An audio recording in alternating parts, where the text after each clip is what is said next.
ये है दिल्ली क्राइम मोर्चा news network.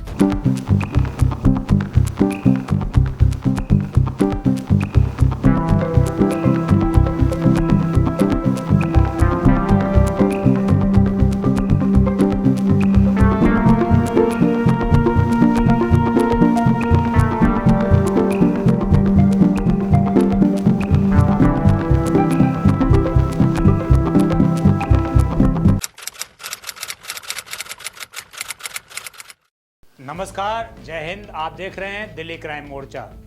दर्शकों, राजधानी दिल्ली में लगातार आप दिल्ली की सड़कों पर जब चलते होंगे तो आप एक चीज़ कॉमन देखते होंगे, वो है दिल्ली की सड़कों पर ई रिक्शा। दिल्ली की सड़कों पर किस प्रकार ई रिक्शा का भयंकर अतिक्रमण कई जगह दिल्ली की सड़कों पर दिखाई देता है। आप चाहे दिल्ली के फ्लाईओवर पर चले जाएं, दिल्ली के किसी मार्केट पर चले जाएं या दिल्ली के किसी बड़े रोड पर चले जाएं, यहाँ तक कि कई हाईवे पर भी आपको ई रिक्शा चलते हुए दिखाई दे देंगे। हमने इससे पहले भी आपको ग्राउंड स्तर पर उतरकर कई बार बताया है कि किस प्रकार दिल्ली में जो ई रिक्शा है वो मौत का कारण भी कई लोगों के लिए बन रहे हैं, ट्रैफिक की समस्या के साथ साथ। अब एक बड़ी अपडेट आई है जिसको हम आपको बताने आए हैं। उस अपडेट में ये कहा गया है कि दिल्ली हाई कोर्ट ने महज मार्च तक का समय दिया है, यानी कि 2 से 3 महीने का समय है। उसके दौरान Delhi traffic police, Delhi MCD, इसके अलावा दिल्ली सरकार से दिल्ली हाई कोर्ट ने ये जवाब मांगा है, उनसे तलब किया है कि आखिरकार ये ई रिक्शा जो दिल्ली की सड़कों पर चल रहे हैं उनके लिए सरकार ने क्या नियम बनाए हैं, उनके लिए सुरक्षा के क्या नियम बने हैं, और अगर इन नियमों को नहीं माना जा रहा तो उन रिक्शों को जब्त किया जाए। इस तरीके का कोर्ट का आदेश आने वाले मार्च के महीने में आ सकता है। खबर की पूरी डिटेल क्या है, किसने याचिका दायर करी, आखिरकार दिल्ली हाई कोर्ट को इस तरह का आदेश क्यों देना पड़ा, इस तरह की बातें क्यों कहनी पड़ी, क्यों कोर्ट ने दिल्ली एमसीडी, दिल्ली सरकार से जवाब तलब किया, ये सारी चीज़ें आपको बताएंगे। जुड़े रहे पूरी खबर में। देखिए, तो दिल्ली हाई कोर्ट ने जो ये जवाब तलब किया है इसमें दिल्ली ट्रैफिक पुलिस को भी इंक्लूड किया गया है। दिल्ली ट्रैफिक पुलिस से भी मांगा गया है कि आखिरकार ई रिक्शा क्यों खतरा बन रहे हैं, इसके पीछे की वजह क्या है, क्यों इसको लेकर लगातार याचिकाएं दिल्ली हाई कोर्ट में आ रही हैं। तो दिल्ली हाई कोर्ट ने कहीं ना कहीं दिल्ली ट्रैफिक पुलिस को भी इसमें पार्टी बनाया है। और इसमें आपको बता दें, बीते बुधवार को दिल्ली हाई कोर्ट ने टिप्पणी की है जिसमें ये बोला गया है कि ई रिक्शा के चलने को रेगुलेट करने की मांग की गई है। एक याचिका में एक याचिका दायर की जिसके माध्यम से ये मांग की गई कि ई रिक्शा जो दिल्ली की सड़कों पर चलते हैं उनको रेगुलेट किया जाए, उनको एक नियम के तहत कानून के मुताबिक सड़कों पर चलने की परमिशन दी जाए, ना कि बेधड़क बेहिसाब किसी भी सड़क पर कहीं पर भी ई रिक्शा को चलने की परमिशन दी जाए। अब इसमें जो याचिका दायर की गई उसके ऊपर चीफ जस्टिस DK उपाध्याय, इसके अलावा जस्टिस तेजस करिया जी ने जो बेंच है उनकी, उन्होंने जो याचिका करता है मनीष परासर, इनकी याचिका पर सुनवाई करी और इस दौरान ये टिप्पणी की कि दिल्ली के अंदर लगातार जो ई रिक्शा है वो खतरे का कहीं ना कहीं एक बड़ा कारण बन रहे हैं। तो इसको लेकर जस्टिस मुख्य चीफ जस्टिस जो दिल्ली हाई कोर्ट के, उन्होंने, इसके अलावा जस्टिस तेजस करिया जी ने, इन्होंने साफ तौर से दिल्ली ट्रैफिक पुलिस, परिवहन विभाग, दिल्ली एमसीडी और इसके अलावा दिल्ली सरकार, इन 4-5 विभागों को नोटिस जारी कर दिया है। इसमें इनसे जवाब मांगा गया है कि ये जो याचिका आई है इस पर आपके क्या कहना है, आप क्या सोचते हैं, ई रिक्शा क्या वास्तव में खतरे हैं और ई रिक्शा को लेकर आपने कानूनी रूप से क्या इंतजाम किए हैं। तो इसके बाद एक हवा ये तेज हो गई है कि दिल्ली में दोबारा ई रिक्शों की धरपकड़ शुरू हो सकती है।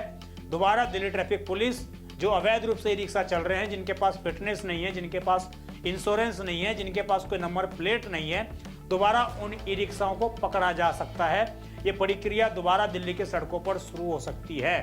कुछ समय पहले उपराज्यपाल के आदेश के बाद इस तरह का आदेश आया था, उसके बाद काफी विरोध हुआ था तो चीजें थम गई थी, लेकिन दोबारा जब ये मामला दिल्ली हाई कोर्ट में गया है तो दोबारा से अब दिल्ली हाई कोर्ट के आदेश के बाद ई रिक्शा की धरपकड़ शुरू हो सकती है।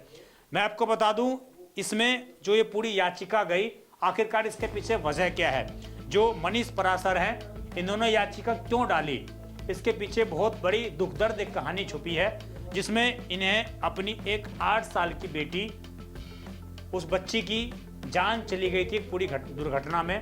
और दुर्घटना ई रिक्शा के कारण हुई थी।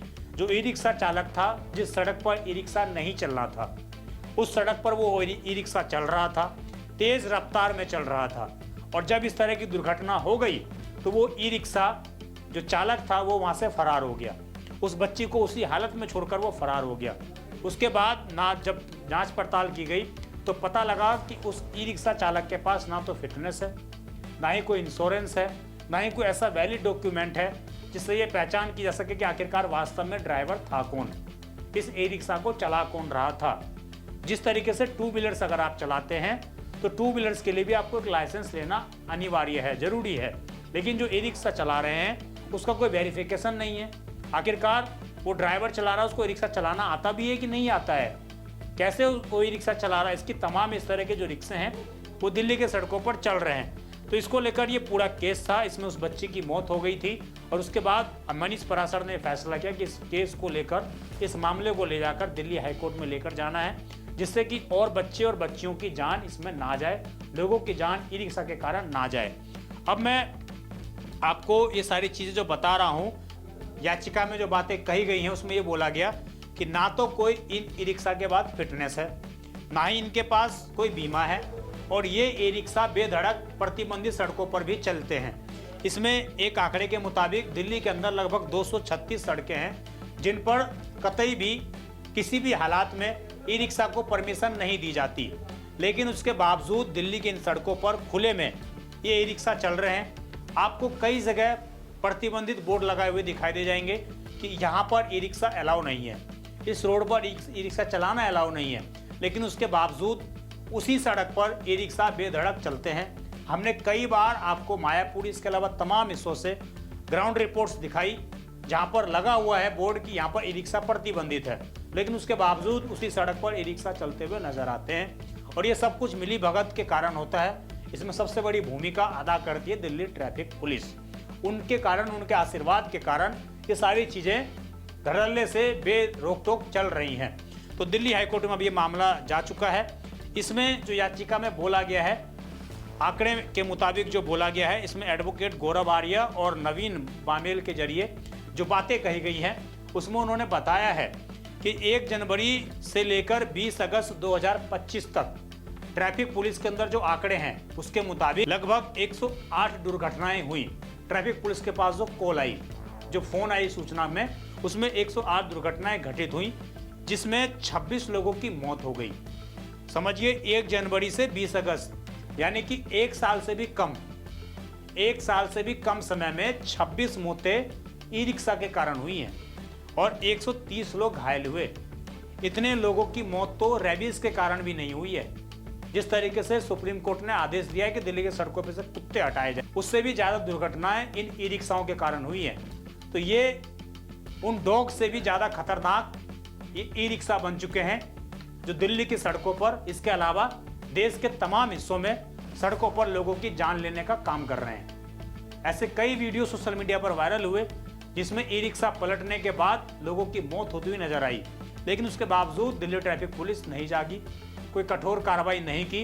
प्रतिबंधित सड़कों पर आखिरकार रिक्शा कैसे चल रही हैं, उनके चालान कर उनको जब्त नहीं किया। इसका नतीजा ये है कि आज ई रिक्शाओं की संख्या इतनी बढ़ गई है कि उनको रोकना, उनको थामना दिल्ली की एक आम सड़कों पर हम कहें तो पुलिस नहीं कर सकती कंट्रोल। इतना बेहताशा तरीके से उनकी संख्या बढ़ चुकी है। इसमें जो अगली सुनवाई है वो 18 मार्च को है। 18 मार्च को दिल्ली हाई कोर्ट ने जवाब मांगा है दिल्ली सरकार, परिवहन विभाग, ट्रैफिक पुलिस, इसके अलावा एमसीडी से। इन सभी से जवाब तलब किया है कि आखिरकार आपने इन रिक्शा के खिलाफ क्या एक्शन अब तक लिए और क्या नियम आपने बना रखे हैं।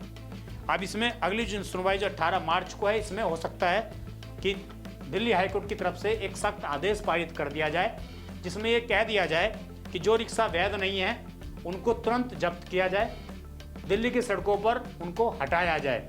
इस तरह का आदेश अगर आ भी जाएगा तो इसमें कोई अतिशयोक्ति नहीं होगी। कोई आपको हम कहें तो लोगों को कोई ज़्यादा इस तरीके से चीज़ें इफेक्ट नहीं करने वाली है, बजाय जो रिक्शा चालक हैं। अब इसमें मांग की गई है कि आखिरकार इन लोगों के पास होने क्या क्या चाहिए। ऐसा नहीं है कि पूर्ण रूप से बंद कर दिया जाए, चलो जी पूरा रोड खाली कर दो, रिक्शा चलना ही नहीं चाहिए। अब इसमें जो मांग की गई याचिकाकर्ता की तरफ से, उनकी तरफ से बोला गया है कि जो लोग ई रिक्शा चला रहे हैं उनके पास पहले तो जरूरी डॉक्यूमेंट्स, जरूरी रजिस्ट्रेशन होना बहुत ज़रूरी है। जो भी आरटीओ ऑफिस से हो, चाहे सरकार की कोई और एजेंसी हो, वो इन ई रिक्शाओं का वेरीफाई करे, इनकी जांच पड़ताल करे कि आखिरकार क्या क्या चीज़ें, डॉक्यूमेंट इनके पास होनी चाहिए।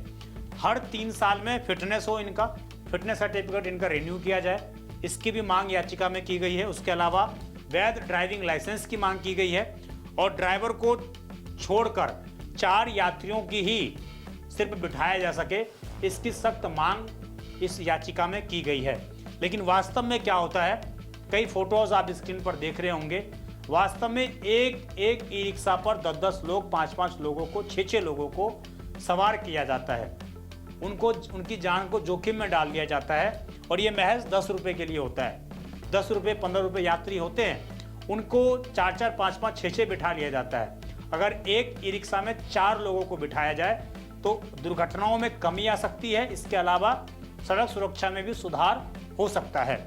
ये मांग जो है इसमें की गई है याचिकाकर्ताओं के माध्यम से। अब ये पूरी खबर हमने आपको बताई है।